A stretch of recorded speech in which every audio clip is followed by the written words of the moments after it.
Mateus 7, 24.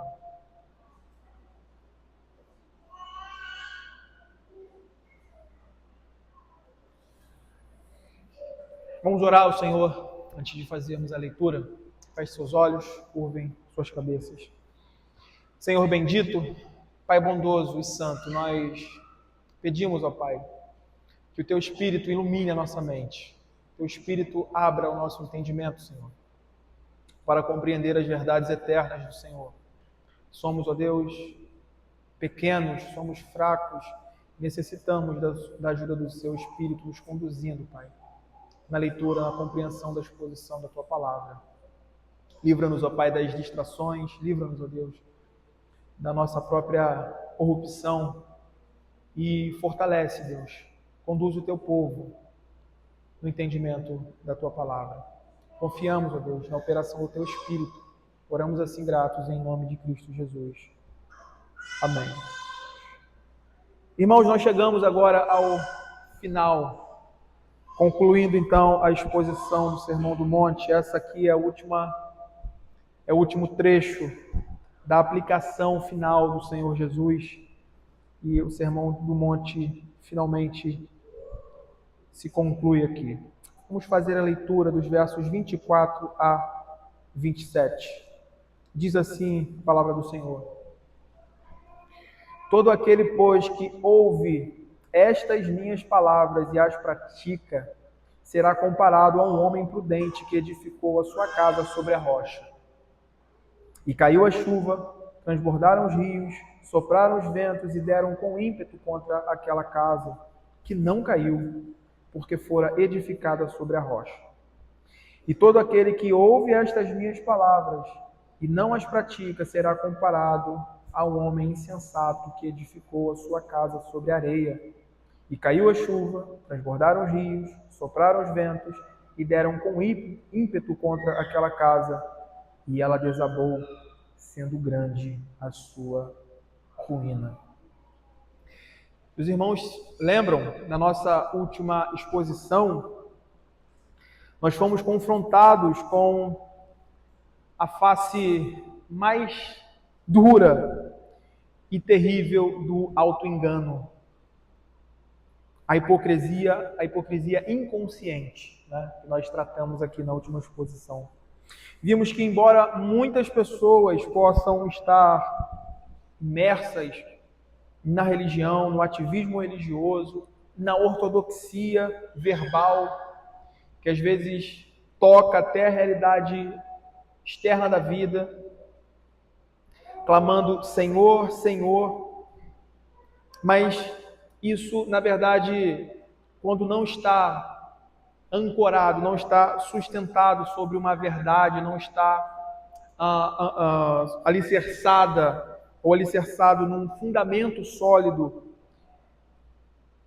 como nós vimos na última exposição, isso se mostra algo mentiroso, porque o Senhor Jesus, no final das contas, ele dirá que essas pessoas são desconhecidas, embora elas digam Senhor, Senhor, nós fizemos isso, nós fizemos aquilo, nós participamos, nós estávamos lá. Todavia, são desconhecidas do Redentor. O Redentor não as conhece nessa relação salvífica. O veredito final, então, nunca vos conheci, revelou que o problema não estava no que eles diziam meramente, mas na natureza de quem eles eram. Aquela natureza que nunca foi mudada, nunca foi transformada. Então, vimos ali que os seus corações estavam ainda em plena rebelião contra Deus, ainda que com uma ortodoxia polida. Seu coração estava ainda numa rebelião aberta contra Deus. Agora, o Senhor Jesus encerra o seu sermão não com uma nova lição, mas com uma espécie de finalização dramática de todo o seu argumento até aqui. Né? Ou seja, os versos 24 a 27 tratam da mesma advertência acerca do perigo da falta de obediência, de nos contentarmos em apenas ouvir o Evangelho e não colocá-lo em prática. Lembra que quando começamos essa última parte, que na verdade é a conclusão, a aplicação do sermão do Senhor, nós vimos essa realidade, o Senhor chamando os seus discípulos, chamando a sua audiência ali para essa realidade. O Senhor desenvolveu isso até agora, e agora Ele traz uma finalização dramática que envolve toda a vida, que envolve toda a realidade de trabalho, de construção, de empenho, de entrega da vida. No final, mostrando a diferença da fundação, daquela parte que, na verdade, no fim das contas, era invisível. Então, o Senhor, Ele vai mostrar essa realidade agora aqui. Segundo as palavras do Senhor Jesus, a ausência de uma obediência perseverante à sua palavra, a essa postura de obediência, de pôr isso em prática, revela que, embora o Evangelho tenha sido ouvido, tenha sido recebido de alguma forma, o coração nunca foi regenerado de fato. Trata-se de uma fé meramente externa. Porque a vida, na verdade, no final das contas, permanece sobre a velha fundação da natureza caída. Por isso ela é rebelde e, consequentemente, ela não tem poder nem força em si mesma para obediência e para se manter diante das provas, diante dos testes que virão sobre ela. E perceba isso, irmãos, isso aqui é interessante. A obediência não é o fundamento da nossa salvação. Todo mundo aqui entende e compreende essa realidade, não é? A obediência não é o fundamento da nossa salvação, mas ela é a prova visível de que o verdadeiro fundamento foi lançado. Cristo Jesus. E onde Cristo reina, a sua palavra governa. E onde sua palavra é desprezada na prática, Cristo jamais foi recebido em verdade ali. É sempre essa realidade, é sempre isso que está diante de nós. E aqui o Senhor está aprofundando mais essa realidade. Então, a fim de salientar essa distinção entre aqueles que Cristo é o fundamento de sua obediência e aqueles que eles mesmos são o fundamento de sua obediência, nosso Senhor agora, de forma bem dramática e derradeira, nos apresenta um quadro onde podemos perceber a força de todo o seu argumento até aqui, pela comparação prática da construção da vida desses dois homens. Em primeiro lugar, o texto começa dizendo o seguinte, preste bem atenção nessa leitura, do verso 24 e 25, falando do homem prudente, prestem bastante atenção. Todo aquele, lembre mais uma vez onde estamos, a posição que estamos, ele acabou de pregar o seu sermão e ele está nas suas últimas palavras, as últimas palavras que ele proferiria nesse sermão. Ele vai dizer, todo aquele que ouve estas minhas palavras e as pratica, será comparado a um homem prudente que edificou a sua casa sobre a rocha. E aí vem o verso 25, e caiu a chuva, veja isso, caiu a chuva, transbordaram os rios, sopraram os ventos e deram com ímpeto contra aquela casa que não caiu. Por quê? Porque estava edificada sobre a rocha. Precisamos perceber aqui, inicialmente, que Jesus inicia esta comparação com uma palavra conectiva. Todo aquele, pois. Ele está avisando aqui, irmãos, todo o conteúdo do seu ensino proferido. Ou seja, para as bem-aventuranças, para a interpretação da lei, para o ensino sobre a ansiosa solicitude da vida e o julgamento. Ele está dizendo, diante de tudo o que eu transmiti a vocês, aqui está como um homem verdadeiramente transformado, um homem regenerado, um homem que está nessa união com Cristo, deve responder. Aqui está o ponto onde essa dúvida cai, onde essa questão cai, onde nós podemos ver essa realidade. Ele vai dizer exatamente isso. E o Senhor começa nos mostrando a resposta do homem prudente e a sua construção. Como esse homem prudente ouve, como esse homem prudente se posiciona diante da pregação e como ele vai responder a isso, construindo. Construir aqui tem a ideia de viver, de desenvolver a sua vida com base naquilo que ele aprendeu, que ele ouviu na pregação que ele esteve exposto. O texto nos diz que aquele que ouve as palavras do Senhor e a pratica é comparado a um homem prudente.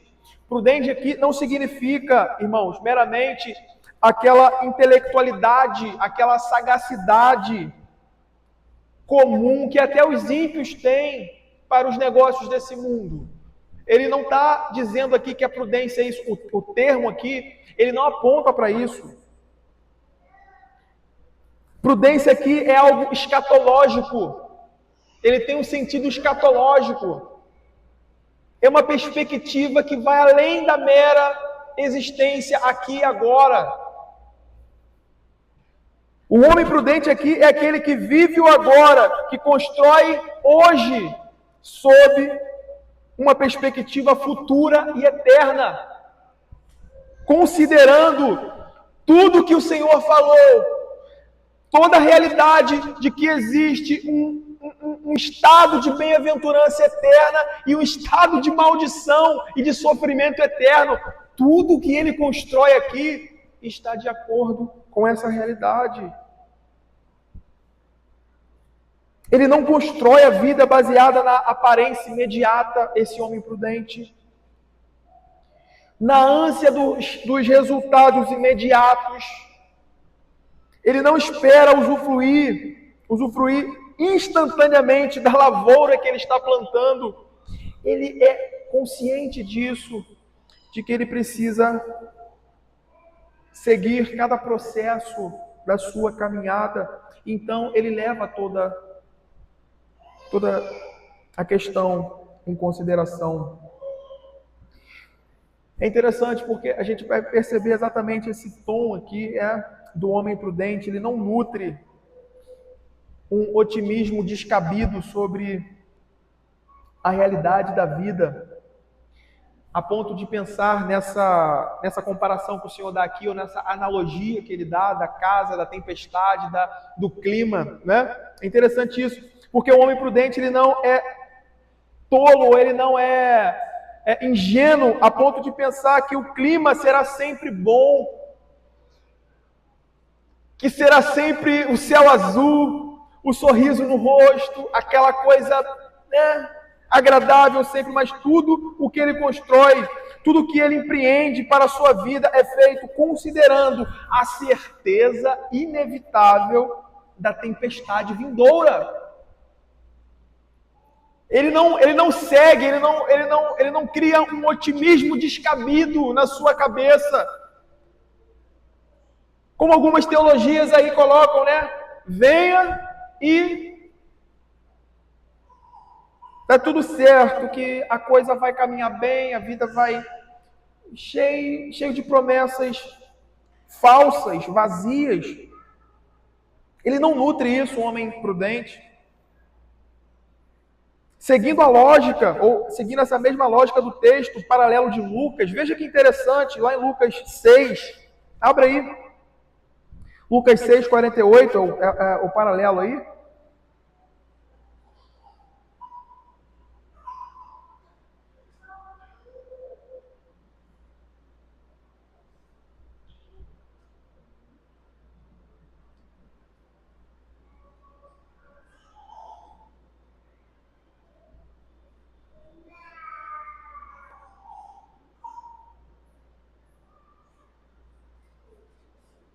Lucas 6, 48.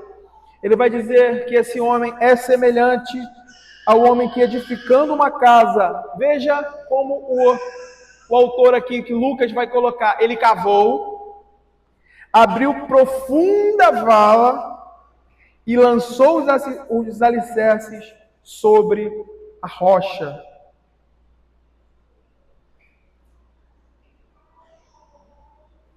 Aqui, irmãos, está a essência da verdadeira sabedoria e prudência. O homem prudente, portanto, não confia meramente naquilo que é visível, externo, superficial, que muitas vezes essas coisas estão ligadas à superficialidade da religião. Né? O homem prudente, ele não confia no seu próprio fundamento. Ele rejeita a superficialidade da sua própria experiência religiosa, que por natureza é rasa, instável e incapaz de suportar o peso da eternidade, as provações comuns da vida do povo de Deus e as perseguições dos inimigos. Ele sabe que a sabedoria humana é como uma areia movediça, é algo enganoso, é algo pueril, é algo frágil. O homem prudente, ele é distinto, ele é diferente do insensato, que vive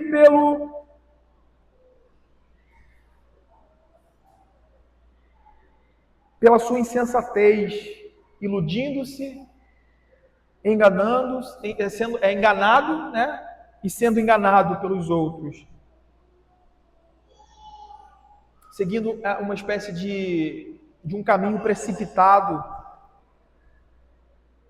O prudente, ele confirma, ele verifica, ele sonda. A ideia aqui é essa. Ele não é alguém que confia cegamente no seu próprio entendimento da vida. Irmãos, isso nos deve ser muito instrutivo a essa altura do Sermão do Monte.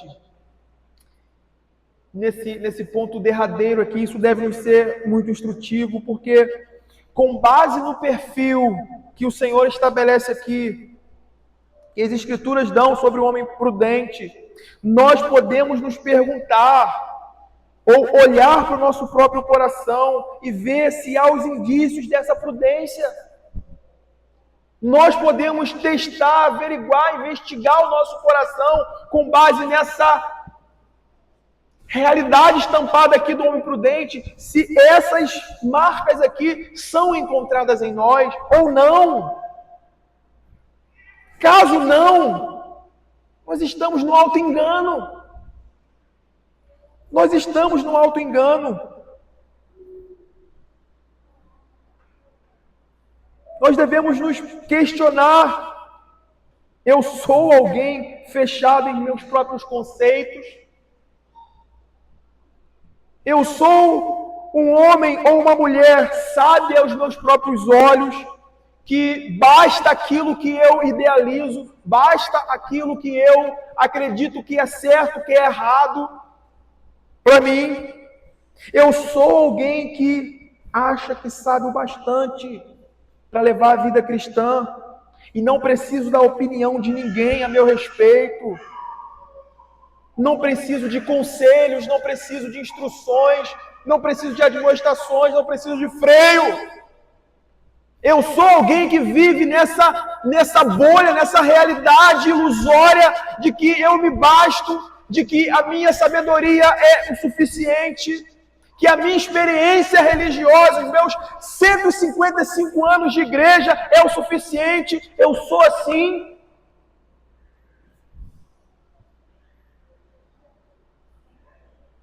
Porque veja, a obra da vida desse homem prudente pressupõe o ponderar dessas coisas. É o oposto do homem que pensa assim. Ele pressupõe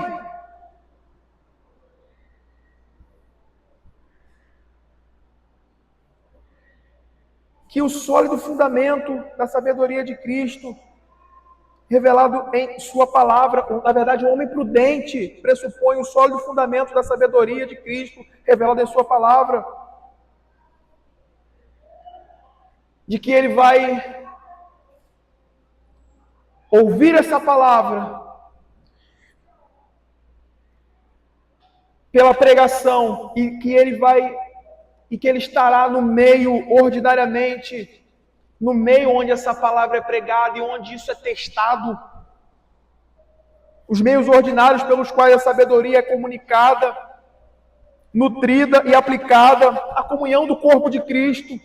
Ele não se isola, o homem prudente ele não se isola nessa realidade ilusória da sua cabeça, onde é uma terra fértil, onde é uma terra boa para produzir o auto-engano. Irmão, se você acha que a vida cristã é uma vida onde você pode viver, onde ninguém te perturba, onde ninguém se mete na sua vida, onde ninguém procura, onde ninguém quer saber, você está errado no seu conceito de religião, no seu conceito de evangelho, no seu conceito de cristianismo.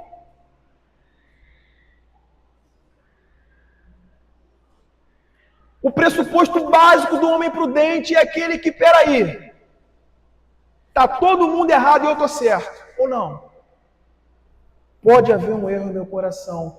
Opa, se pode haver um erro em meu coração, se eu sou falho, deixa eu ouvir, deixa eu me submeter, deixa eu questionar para ver se a minha construção está sendo uma construção sobre o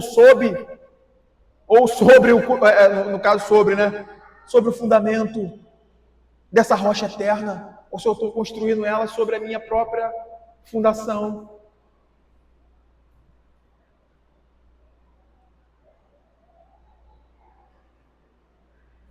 Irmãos, é nessa comunhão ordinária com o corpo de Cristo, onde mutuamente nós somos expostos, corrigidos, exortados, edificados, onde os nossos pontos cegos são confrontados.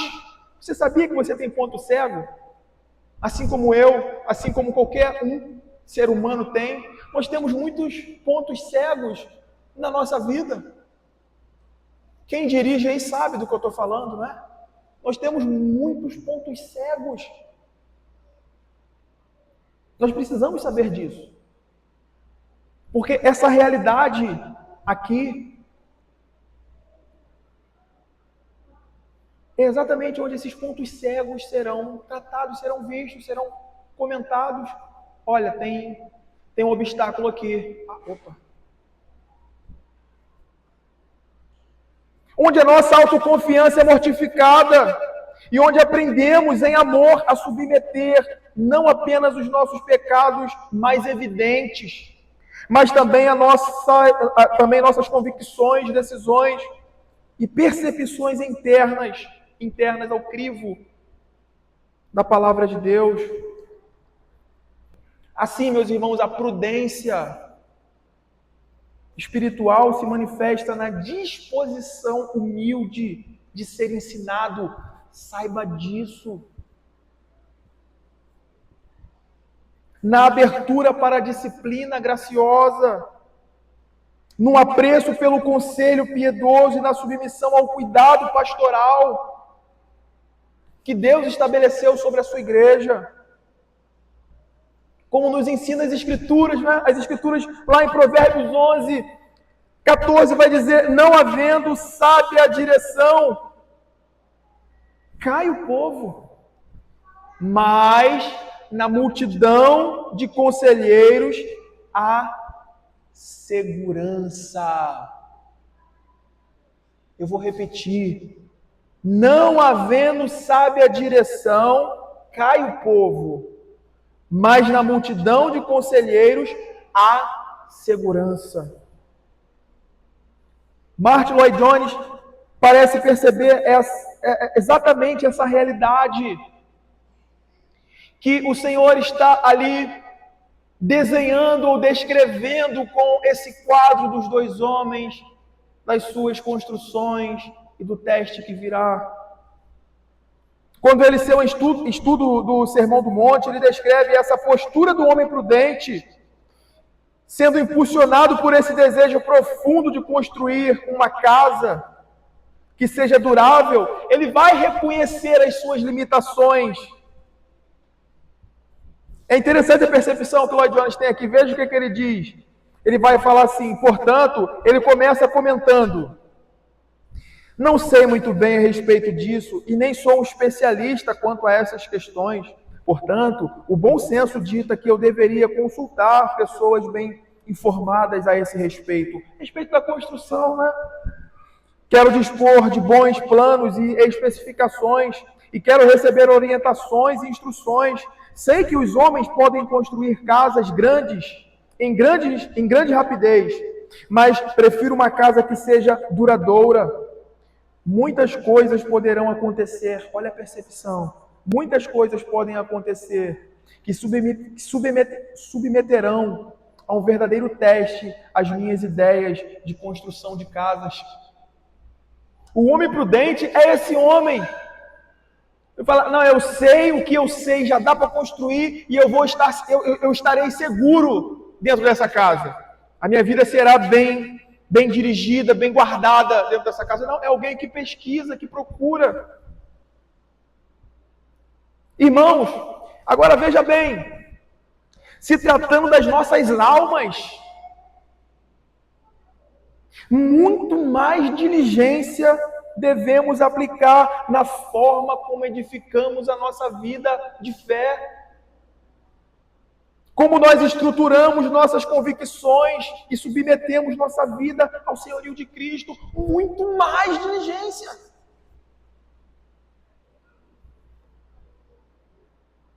Se para uma casa terrena, nós precisamos ser cuidadosos,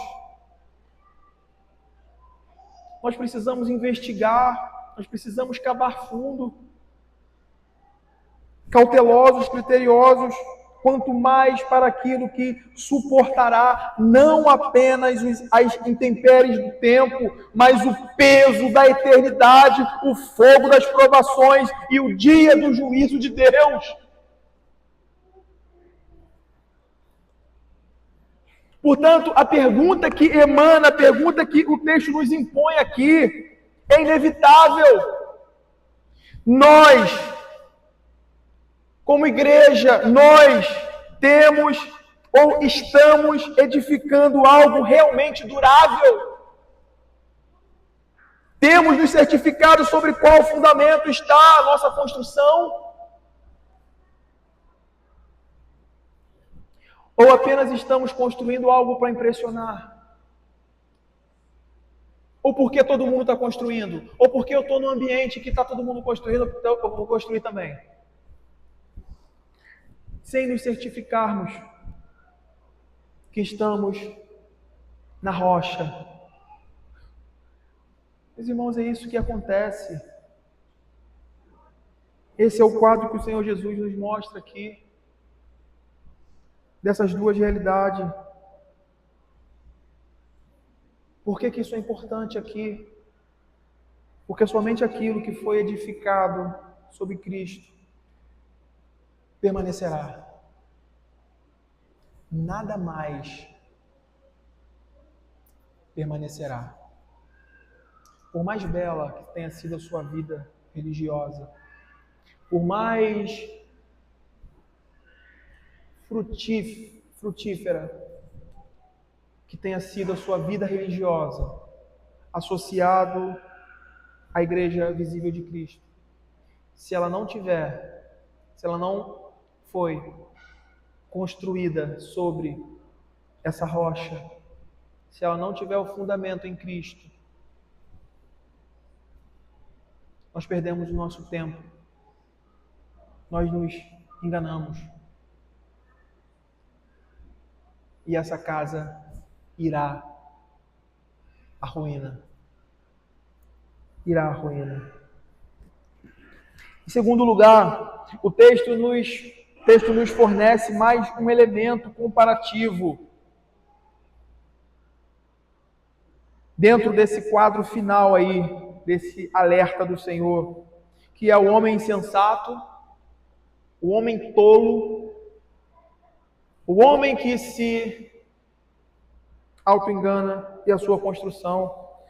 Veja os versos agora e veja a similaridade com os versos anteriores, versos 26 e 27.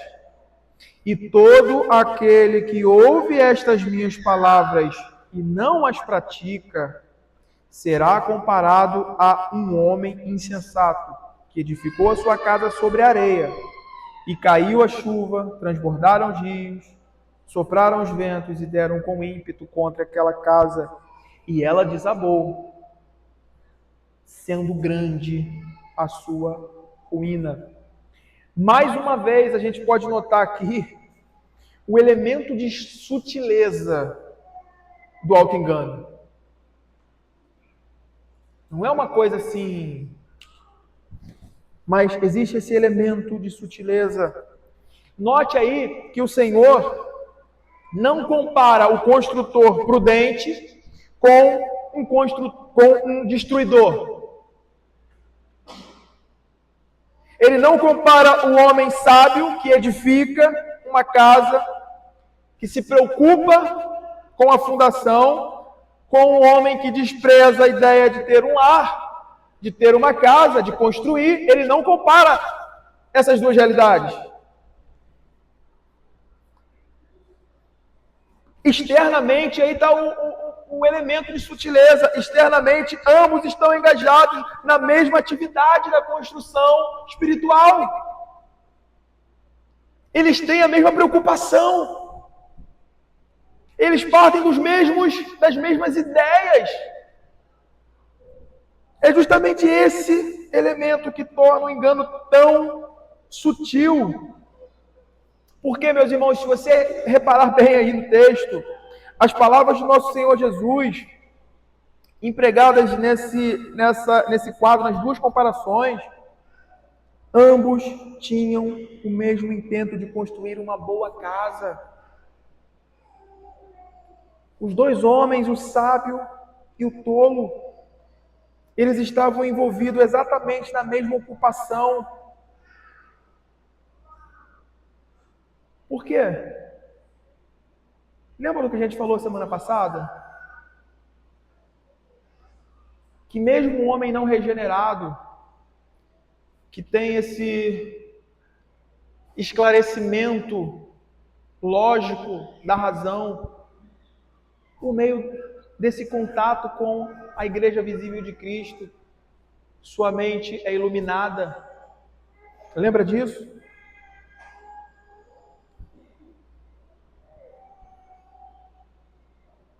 Ambos estavam convencidos da necessidade de ter um local seguro, agradável e confortável para si e para a sua família. Essa é a realidade que o Senhor Jesus quer mostrar aqui. Os dois tinham essa mentalidade. Por quê? Porque o homem carnal ou o homem não regenerado, embora ele esteja vislumbrado com a lógica da religião, a lógica do evangelho, a lógica, ele mantém o seu coração na tolice.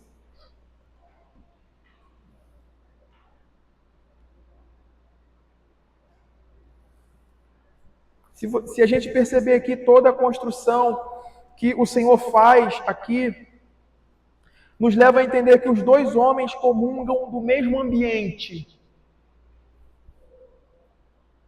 No que também essas casas construídas aqui, aparentemente são construídas próximas uma da outra. Inicialmente com as mesmas perspectivas. O que muda aqui, o quadro da questão apresentada, é que um construtor considerou a inevitabilidade da tempestade e a necessidade absoluta de um alicerce que não fosse frágil e ineficaz contra a fúria da tempestade. O que muda é essa realidade da consciência. dessa percepção da inevitabilidade da tempestade. O outro apenas se preocupou em ter uma casa. Não é assim que muitas pessoas fazem? Olha, você precisa de uma igreja.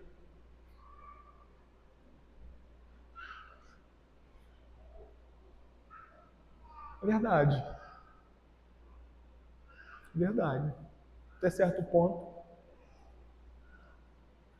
Mas o homem precisa de Cristo. O homem precisa nascer do Espírito.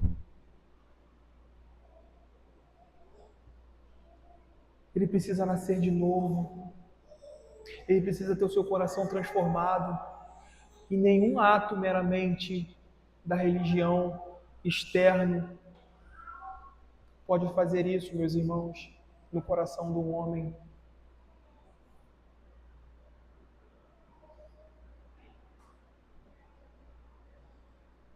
A diferença é essa realidade. O homem tolo, ele não se preocupa em aferir, em investigar a sua própria vida. O ponto central da comparação feita por nosso Senhor visa nos ensinar um princípio vital do Evangelho, irmãos.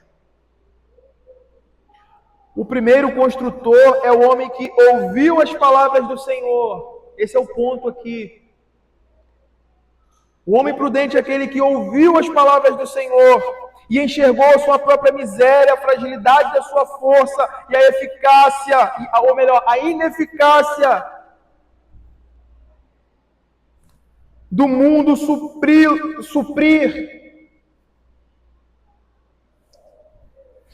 tal segurança, tal estabilidade para ele. Ele compreendeu que o simples fato de construir uma casa não o deixa seguro. Assim como o simples fato de professar a religião verdadeira não faz de alguém uma pessoa regenerada.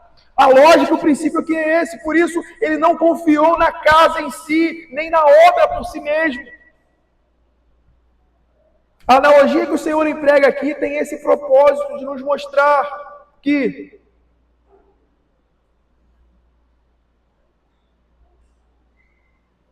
o homem espiritual, o homem sábio e prudente, consciente da sua incapacidade, ele busca fora de si, em Deus, em sua palavra, um fundamento que pudesse de fato sustentar ele, sustentá-lo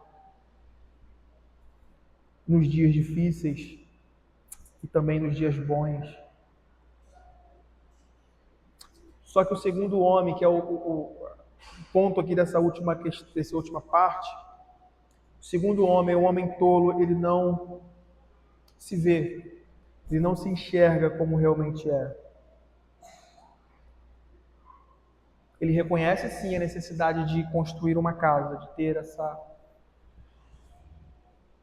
essa aparência. Mas ele presume que o simples ato de construí-la seja suficiente. Da mesma forma que o homem não regenerado pode olhar, a gente falou sobre isso semana passada, né? O homem não regenerado, ele pode olhar e se admirar com as virtudes do cristianismo. Ele pode ficar encantado com a moral, com os princípios morais do cristianismo, a ética cristã. Eu ouvi a história de um homem que ele saiu dos campos do ateísmo e ele ficou por muito tempo como que num limbo. A mulher dele, se eu não me engano, era crente e ele acompanhava a mulher dele à igreja. E as palavras dele São essas. Olha, eu me sentia muito bem lá, mas eu não era crente. Eu não tinha nascido de novo. Mas eu me sentia bem. Por quê? Porque existem os princípios morais, éticos. Existe uma lógica ajustada, existe uma razão muito bem fundamentada. Ele se sentia bem na companhia das pessoas. Ele gostava de estar lá. Mas ele não era crente. As pessoas podem aderir, irmãos, exteriormente, à fé, à religião, ao Evangelho, mas não por submissão a Deus, mas porque isso parece conveniente, útil, ou socialmente aceitável. Irmãos, a gente está vivendo uma época bem estranha. A gente está vivendo uma época bem estranha. Eu creio que não é nada diferente do que sempre foi. Mas as coisas se revestem com novas roupagens, com novas apresentações. Eu tenho visto, não que eu tenho literalmente parado ali e assistido. Essa semana eu assisti um podcast do Luiz Saião lá com o Rafael Rio. Essa semana eu assisti um podcast lá do Luiz Saião com, eu não lembro o nome do outro lá, é um homem muito influente da área financeira, não lembro o nome dele. Mas não é só ele, né? Existem muitos outros podcasts que essas pessoas, elas têm algum contato com a fé, com a religião ou vem do catolicismo, se enamoram pela ortodoxia, pelo brilho do conhecimento de muitos homens, né? Nós temos homens de envergadura intelectual muito grande aqui no Brasil, teólogos bons, e o que eu tenho visto é algo que assim me espanta, viu? Essas pessoas que os convidam para o podcast, elas conhecem muito. Elas falam de coisas ali, elas às vezes não fazem perguntas, elas não estão interessadas em muitas coisas, mas elas fazem colocações ali que às vezes você, como um teólogo, como alguém que se debruça por anos nas Escrituras, sob a luz do Espírito, você parece que, caramba, legal.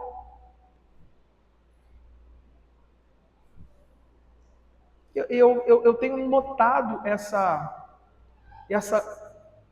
procura deles. Só que algo que me espanta, por outro lado, é quando você vê o que isso está produzindo? O que de sólido isso está produzindo? Embora, meus irmãos, eu quero ser aqui bem pé no chão, tá? Eu não estou acompanhando a vida desses homens no seu dia a dia. Tá? Eu não estou lá no quarto com eles, eu não estou no dia a dia com eles. Mas existem muitos outros que a gente olha e vê pela vida pública, pelo que é propagado, divulgado. Deus não está naquilo. Deus não está na vida. Você não vê Cristo. Às vezes, o que está sendo desenvolvido ali, essa procura de estar com um pastor, com um teólogo, desenvolvendo ali algo que aparentemente é bom, ou é muito consistente, é uma mera busca de ser percebido, de ser notado como alguém ortodoxo, como alguém... Isso me espanta, sabe? Isso me espanta. Espanta muito. Fechando esse parênteses aí que eu abri, sem falar que abri, mas... O fato é que a confiança de tais homens não repousa exclusivamente em Cristo, mas em suas obras. Você vê o orgulho nas suas palavras. Você vê a arrogância em suas palavras.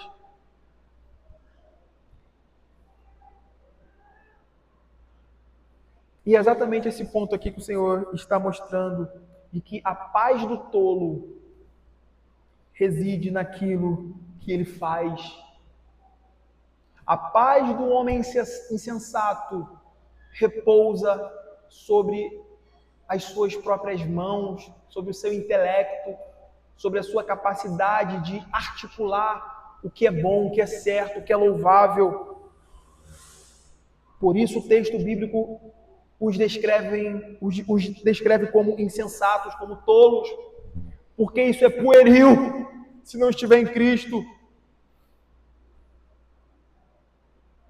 Segundo Lloyd Jones, essa é a pessoa que costuma comentar: preciso de uma casa imediatamente, e não há tempo para lançar os alicerces.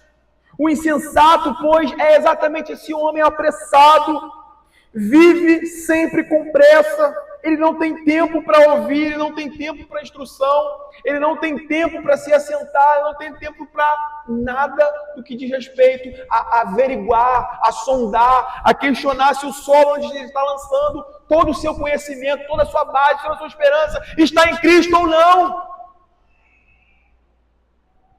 Ele é o oposto do homem prudente em seu caráter e em sua mentalidade.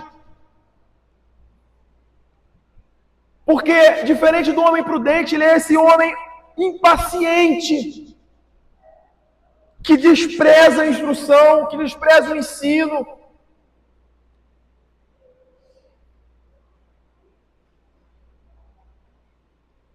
Por mais que ele esteja enamorado com determinadas áreas da fé, determinadas áreas do evangelho, quando chega em alguns pontos, é muito interessante nesses podcasts, né?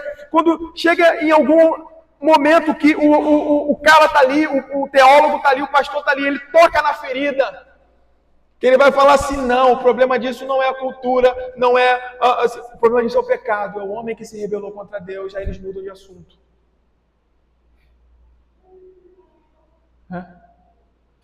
O problema é que existe no seu coração, querido, um mal que você não consegue dominar a partir da sua própria força, da sua própria intelectualidade. Aí o assunto muda. Eu queria fazer outra pergunta aqui sobre... É só as polêmicas que importam. Viu? Não, mas e me fala aí sobre o mal. Quem criou o mal? Aí, não, mas isso aqui... Não, essas coisas são seletivas. São seletivas. São pessoas que estão sempre com pressa de correr, né? De mostrar que estão correndo, que estão aprendendo muito sobre, articulando entre a filosofia, teologia, entre isso e aquilo, mostrando um domínio sobre o conhecimento verdadeiro e bom, mas na verdade eles não estão preocupados em saber se isso está causando alguma mudança, se isso está fundamentado na pessoa de Cristo ou não. Esse é o homem imprudente, o homem tolo, que despreza as instruções, o ensino, aquela, sabe, que é um processo, que é custoso, que não é só a letra da coisa na testa, né, mas é a vida vivida no dia a dia. Ele é o homem que sempre nutre uma opinião de que suas ideias são sempre as melhores, as mais corretas. E porque as coisas estão indo bem aparentemente, porque a casa está de pé, né? A casa está lá, ele não precisa aprender nada com ninguém, ele não precisa sondar, ele não precisa investigar o seu coração. Meus irmãos, aqui o texto deixa algo extremamente claro. É que esse homem insensato desconsidera em todos os seus caminhos, em todos os seus empreendimentos, a realidade da tempestade, daquilo que vai sacudir essa casa que ele está construindo. Veja a comparação, e aqui nós temos o verso 25 e o verso 27, que é essa realidade do temporal da tempestade. Verso 25, veja como isso está em perfeita sincronia e que tem o objetivo de nos mostrar, de nos ensinar essa realidade do fundamento. 25 diz: e caiu a chuva, transbordaram os rios, sopraram os ventos e deram com ímpeto contra aquela casa que não caiu. Por quê? Porque fora edificada sobre a rocha. Verso 27, e caiu a chuva, mesmos textos, transbordaram os rios, sopraram os ventos e deram com ímpeto contra aquela casa, e ela desabou, sendo grande a sua ruína. É importante que compreendamos aqui, irmãos, corretamente o significado da chuva, das inundações que temos aí e dos ventos que sobrevêm sobre ambas as casas, porque o que o Senhor mostra é exatamente isso. Essas mesmas coisas solapam as duas casas, as duas construções desses homens, tanto a do prudente quanto a do tolo. Reduzir essas imagens exclusivamente ao juízo final seria empobrecer o alcance da advertência do nosso Senhor Jesus aqui, embora isso esteja incluso, viu? Sem dúvidas o juízo está presente aqui, como esteve em todas as outras analogias anteriores, mas não é o único horizonte da aplicação do Senhor. Esses elementos que o Senhor coloca aqui, chuva, inundação, vento, representam em primeiro lugar as provações reais e inevitáveis da vida de qualquer pessoa nesse mundo caído. São as aflições, as perdas, as pressões, as perseguições, os sofrimentos que atingem indistintamente o justo e o injusto. A chuva cai, os rios transbordam e os ventos sopram sobre todos. É isso que o texto está nos mostrando aqui. E essas provações, irmãos, têm um papel revelador. Ainda aqui e agora. Elas têm um papel revelador. Elas não criam, entenda bem isso, elas não criam o fundamento da fé, mas elas expõem aquilo sobre o que a vida já foi construída. Quando a pressão aumenta, quando o sofrimento se intensifica, quando a obediência se torna custosa, então torna-se evidente se nossa fé repousa em Cristo ou em nós mesmos, nas obras das nossas mãos. Abre Pedro, 1 de Pedro. Pedro 1.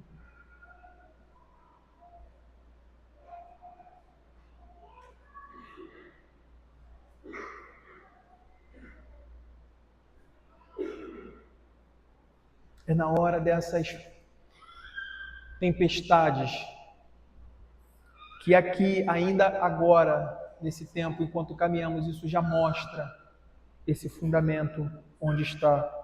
1 Pedro 1,6 diz: nisso exultais, embora no presente, por breve tempo, se necessário, sejais contristados por várias provações. Aí vem o verso 7. Para que, uma vez confirmado o valor da vossa fé, muito mais preciosa do que o ouro perecível, mesmo apurado por fogo, redunde em louvor, glória e honra na revelação de Cristo ou de Jesus Cristo. Quando essas coisas vêm, quando essa tempestade passa, é que nós vamos perceber onde estava a fundação, o fundamento daquela casa. Nesse sentido, as provações da vida torna visível a natureza da nossa obediência à palavra de Deus, aquilo que nós ouvimos aqui. Porque quando a obediência está fundamentada em Cristo, ela permanece, irmãos, mesmo sob pressão, ainda que com fraquezas e debilidades, ela prevalece. Ela permanece de pé.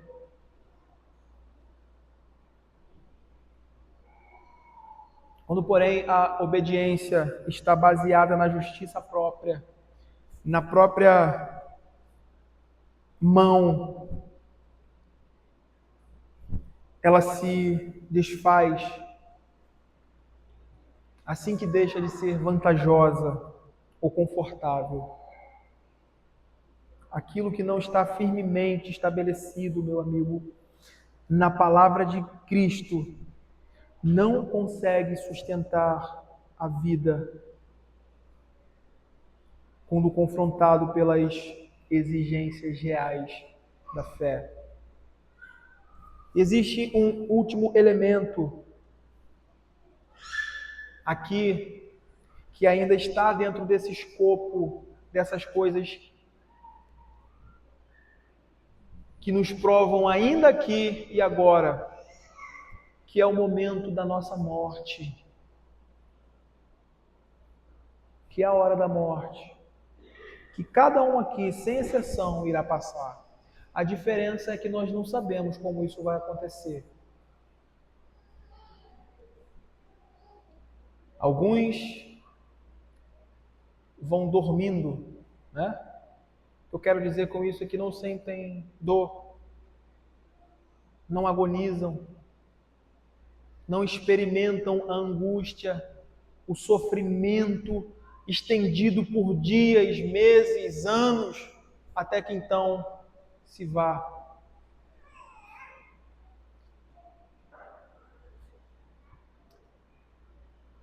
Às vezes essa hora, esse tempo, esse momento final da vida do homem expõe que a fé dele, a esperança dele foi construída sobre um fundamento pueril, sobre uma areia. Porque pela sua postura em relação à dor, ao sofrimento que ele tem, ele nega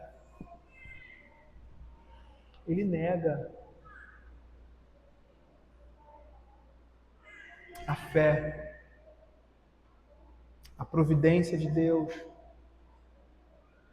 sobre todas as coisas. E ele se mostra uma pessoa insatisfeita com aquilo que Deus determinou. Meus irmãos, muitos santos de Deus, muitos homens piedosos e justos, morreram agonizando de dor.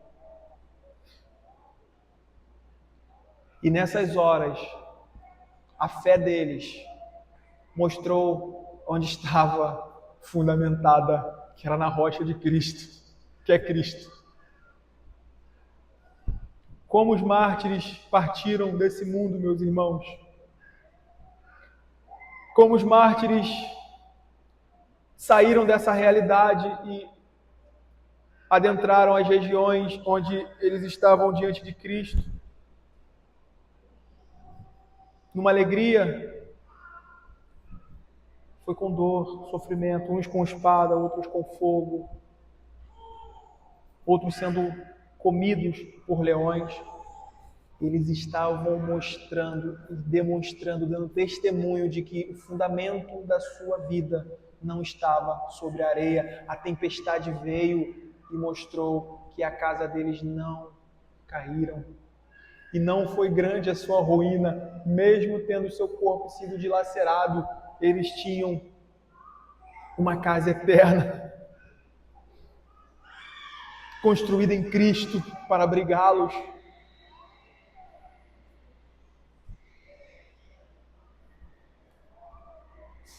Contudo, irmãos, as provações presentes, essa realidade que nós vemos aqui também aponta para algo maior. Elas são antecipações e advertências do juízo final. Se uma vida não resiste, se uma obra, se uma construção, se uma casa não resiste às tempestades do tempo, ou seja, quando as provas e os testes comuns dessa vida nos solapam, então não resistirá ao dia em que Deus julgará os segredos dos homens por meio de Cristo Jesus. Pensem nisso, reflitam sobre isso.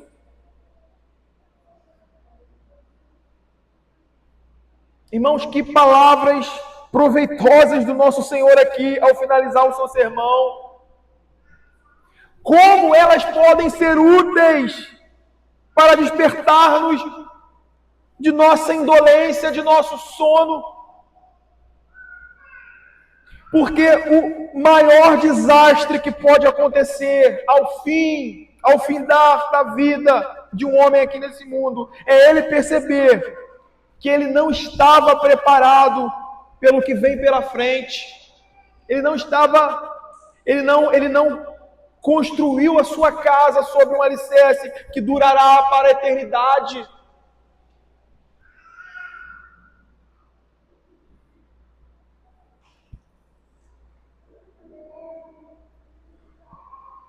Caminhando para o fim, o Senhor, ao encerrar o seu sermão, é óbvio, é claro, pelo que estamos vendo aqui, ele não nos deixa com palavras doces e leves, mas com um chamado final e decisivo. A imagem da casa que permanece e da casa que cai não é meramente ilustrativa no que diz respeito às nossas almas. Entenda isso. Ela é escatológica, pastoral e urgente.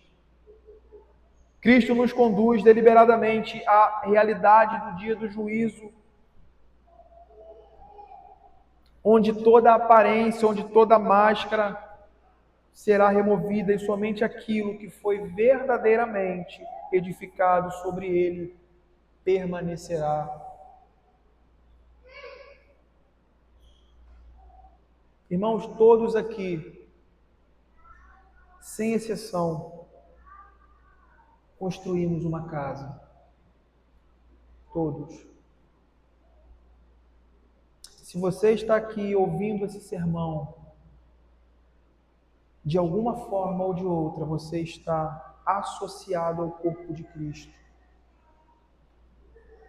E, consequentemente, você tem as mesmas preocupações dos dois homens que construíram suas casas. E é exatamente aqui, nesse ponto, que o Senhor queria que os seus ouvintes se vissem depois da pregação do seu sermão.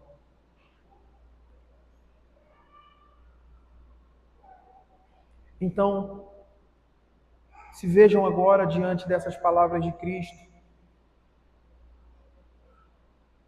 Não olhem para a beleza das paredes que vocês ergueram, suas reputações, seus ministérios, seus anos de igreja.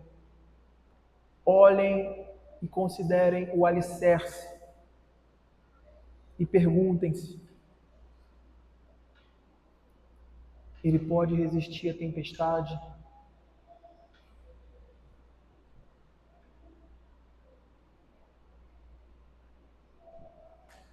Considerem aqui, irmãos, no que consiste uma grande ruína. O texto diz que não é uma ruína apenas, mas grande ruína. Considerem o que significa uma grande ruína. Vocês imaginam o que significa uma grande ruína? Uma coisa, prestem bem atenção no que está envolvido aqui nessa realidade, na realidade daqueles que, como o Senhor está aqui tratando no seu sermão, tiveram acesso à pregação, ouviram o seu sermão, mas não colocaram em prática, não averiguaram o fundamento da sua vida. Prestem atenção nisso. Uma coisa é o homem tolo, desenfreado em seu pecado, entregue às suas imoralidades, longe da realidade pactual, dessa realidade cultual, dessa realidade onde o evangelho é pregado, longe dessa comunhão, longe da mesa de Cristo. Outra coisa é o homem ímpio religioso, que se veste com a moralidade do cristianismo, que tenta imitar as virtudes de Cristo e do seu povo, e manuseiam aquelas coisas sagradas que foram designadas para os santos, que participam da mesa, que recebem as marcas do seu sacramento, que comungam, mas seus corações nunca foram transformados, a sua casa nunca foi edificada sobre a rocha. Ele estava fazendo isso por algum motivo qualquer, que não a necessidade de Cristo como fundamento da sua vida para aqui e além. Seja qual for a motivação, não foi Cristo. Não foi o entendimento da sua miséria, do seu estado falido e miserável, em rebelião contra Deus. Considerem o que é uma grande ruína na vida do homem. A Escritura é clara ao nos ensinar que o juízo é proporcional à luz recebida. E que a hipocrisia religiosa atrai um juízo mais severo. Justamente porque profana aquilo que é santo e despreza os privilégios espirituais elevados. Veja o que está escrito em Mateus, mais à frente, Mateus 11. Ai de ti, Corazim, ai de ti, Betsaida, porque se em Tiro e em Sidom se tivesse operado os milagres que em vós se fizeram, há muito que elas se teriam arrependido com pano de saco e cinza. E contudo, vos digo, no dia do juízo haverá menos rigor para Tiro e Sidom do que para vós outras. Tu, Cafarnaum, elevar-te-ás porventura até os céus, descerás até o inferno, porque se em Sodoma se tivesse operado os milagres que em ti se fizeram, teria ela permanecido até o dia de hoje. Digo-vos, porém, que menos rigor haverá no dia do juízo para a terra de Sodoma do que para contigo. Lucas 12 vai dizer, Lucas 12, 47, aquele servo, porém, que conheceu a vontade de seu Senhor e não se aprontou, nem fez segundo a sua vontade, será punido com muitos açoites. Hebreus 10, 28 a 29, de quanto mais severo castigo julgas vós, será considerado digno aquele que calcou aos pés o Filho de Deus e profanou o sangue da aliança com o qual foi santificado e ultrajou o Espírito da graça.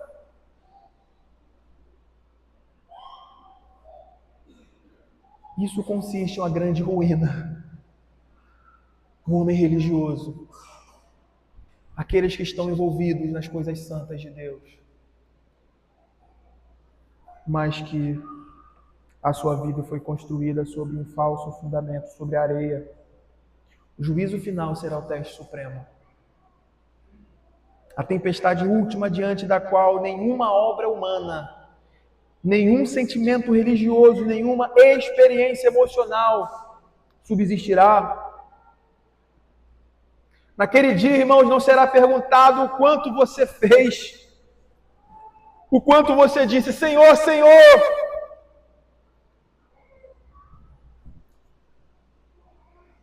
Mas será visto se nós estivemos de fato unidos a Cristo, se nós nascemos da água e do Espírito, se nós estamos unidos ao nosso Redentor, se Ele nos conhece. É uma fé que se expressa em obediência.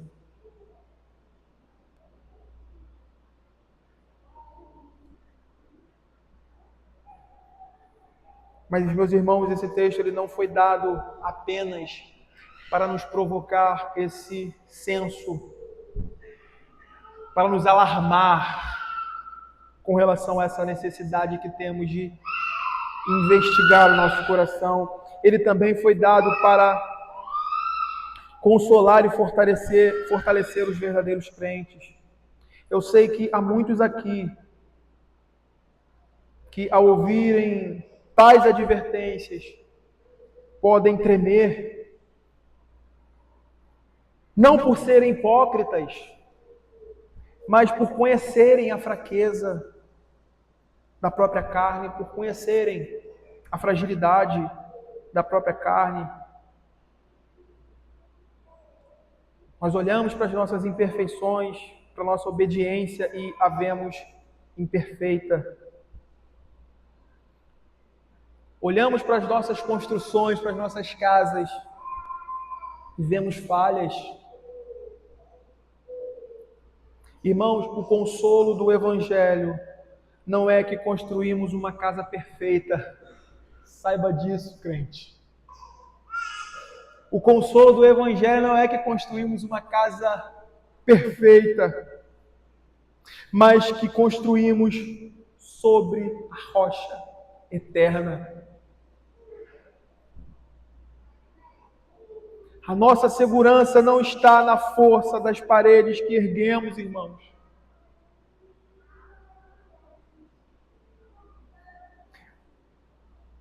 Mas está na estabilidade do fundamento onde nós firmamos a nossa casa.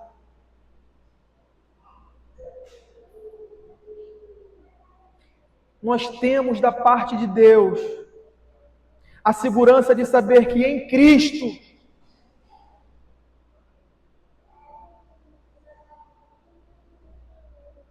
fomos nascidos de novo e estamos caminhando para Canaã celestial, não para a condenação eterna.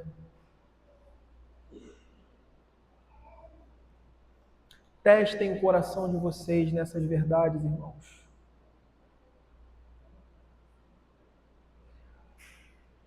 E saibam de uma coisa que é crucial aqui. A nossa obediência ao Evangelho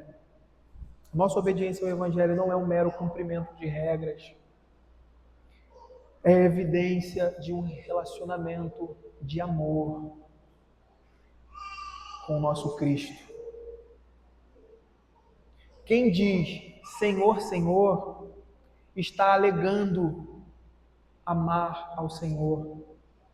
Alega esse amor. Mas quem obedece, segundo as Escrituras, essas palavras que ele ensinou, prova de fato esse amor. O amor, segundo o Novo Testamento, segundo as Escrituras, é algo essencialmente prático. Amar a Cristo é guardar os seus mandamentos, não como um meio de justificação, mas como fruto inevitável de uma união real com Ele.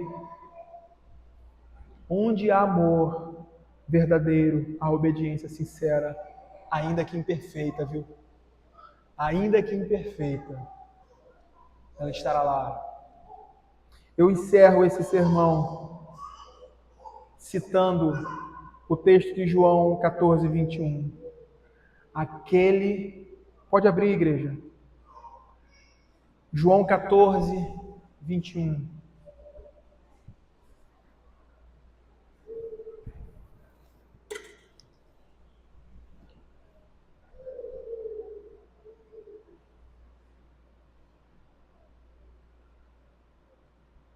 Aquele que tem os meus mandamentos, aquele que ouve estas minhas palavras segundo o Sermão do Monte. Aquele que tem os meus mandamentos e os guarda, esse é o que me ama.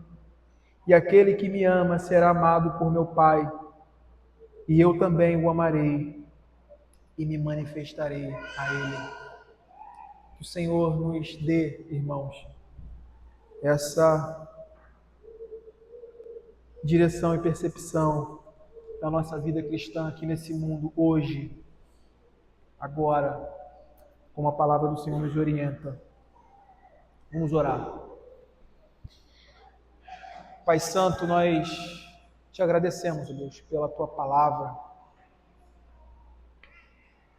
Nós te agradecemos, ó Deus, porque ela, ao mesmo tempo que nos fere, ao mesmo tempo que ela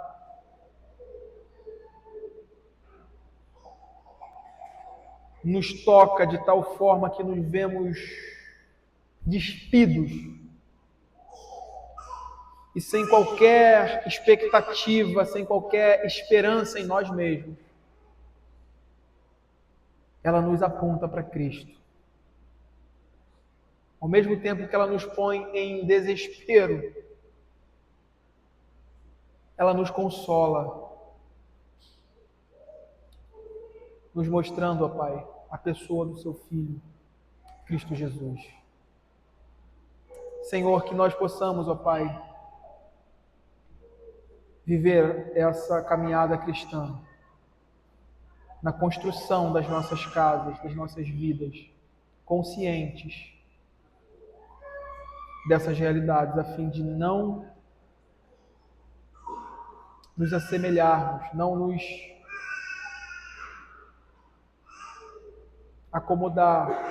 acomodarmos, ó Deus, com a realidade do homem insensato. Mas que possamos, ó Deus, investigar, sondar o nosso coração, se estamos em Ti, para que a nossa casa esteja, Pai, segura e resista a todas as intempéries da vida e do porvir. Sustenta a Tua igreja, Senhor, em nome de Teu Filho. Amém. Irmãos, vamos ficar de pé.